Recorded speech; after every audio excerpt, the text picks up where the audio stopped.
எனது அன்பிற்கினிய சகோதர சகோதரிகளே, உங்களுக்கு என்னுடைய வணக்கத்தை தெரிவித்துக் கொள்கின்றேன். என் மனதில் தோன்றிய ஒரு சிறிய விஷயத்தை உங்களிடம் பகிர்ந்து கொள்ள வேண்டும் என்று நான் நினைக்கின்றேன். சின்ன வயசுல இருந்தே நாம ஆவலோடு எதிர்பார்த்து காத்திருக்கக்கூடிய பண்டிகைகள்ல எனக்கு 2 மிக நெருக்கமான பண்டிகைகள். ஒன்று பொங்கல், மற்றொன்று தீபாவளி. தீபாவளிக்கு நம்ம நாட்டுல மட்டும் இல்லைங்க, சிங்கப்பூர், மலேசியா, உலகத்துல இருக்கக்கூடிய 12 நாடுகளுக்கு மேல அரசு விடுமுறை வழங்கி கொண்டாடுறாங்க. புது உடை, பலகாரம், சொந்த பந்தம் கூடும் மகிழ்ச்சி, ஆனந்தமான பட்டாசு வெடி, இது எல்லாம் கூட நம்முடைய வாழ்க்கையில கலந்துருக்கு. யாரு வீட்டு முன்னாடி அதிகமா வெடி வெடிக்கிறாங்க அப்படிங்கறதே ஒரு பெரிய போட்டியா இருக்கும் நமக்கு.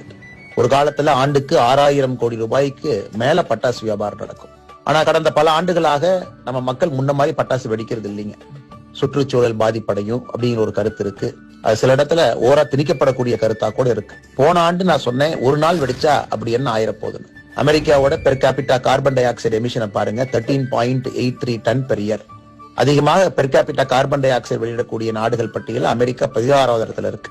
சைனா பாருங்க, per capita carbon dioxide emission 9.24 ton, உலகத்துல 25வது இடத்துல இருக்கு.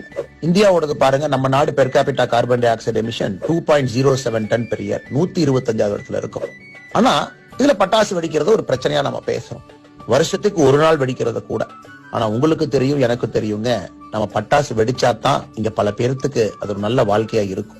இந்த காணொலி நீங்க பாப்பீங்க, இந்த பட்டாசு தொழில நேரடியாகவோ மறைமுகமாகவோ கிட்டத்தட்ட 8 லட்சம் பேர் சம்பந்தப்பட்டிருக்காங்க. நம்முடைய சந்தோஷத்திற்காக அவங்க பட்டாசு தயார் பண்ணி கொடுக்கறாங்க. எத்தனையோ இடத்துல பல இன்னல்களுக்கு மத்தியில் இந்த பட்டாசு தயாராகி நமக்கு வருது. அவங்க சந்தோஷத்திற்காக, அவர்கள் வாழ்க்கை நன்றாக இருக்க வேண்டும் என்பதற்காக கூட நம்ம பட்டாசு வாங்கி வெடிக்கலாம் இல்லீங்களா? பட்டாசு தொழில் நல்லா இருந்தா தாங்க அதை நம்பி இருக்கக்கூடிய மற்ற தொழில்களும் நல்லா இருக்கும். பிரிண்டிங் பிரஸ் தொழில் எடுத்துக்கங்க, அதிலும் இன்னைக்கு பிரச்சனை இருக்கு.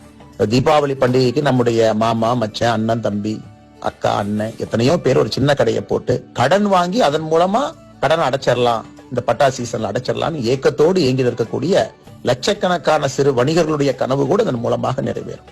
பட்டாசு வெடிக்கிறது நம்ம கலாச்சாரம் மட்டும் இல்லைங்க, நம்ம மக்களோட வாழ்வாதாரமும் கூட, நம்ம சிவகாசி சொந்தங்களுடைய ஒட்டுமொத்த பொருளாதாரமும் கூட.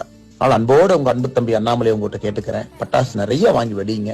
ஒரு நாள் வெடிக்கிறதுல ஒண்ணும் ஆகாது. ஆனா கேர்ஃபுல்லா வெடிங்க, ஜாக்கிரதையா வெடிங்க. யாருக்கும் எந்த பிரச்சனையும் ஏற்படுத்தாம, ஜீவராசிகள் எத்தனையோ மிருகங்கள் நம்மளோட ஒன்றி வாழும், அதற்கும் பிரச்சனை இல்லாம நாம வெடிப்போம். அதனால் அன்போடு கேட்டுக்கொள்கின்றேன், மகிழ்ச்சியாக இந்த தீபாவளி பண்டிகை கொண்டாடுவோம்.